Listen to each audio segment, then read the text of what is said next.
অনেক জোরে বৃষ্টি আসবে আজকে, আকাশে প্রচুর মেঘ। খাবো প্রকৃতি আর প্রকৃতি।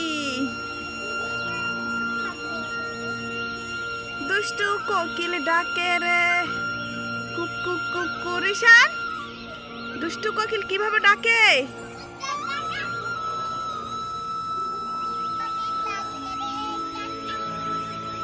কিভাবে ডাকে? এই ছেলে কি ফলাইলো?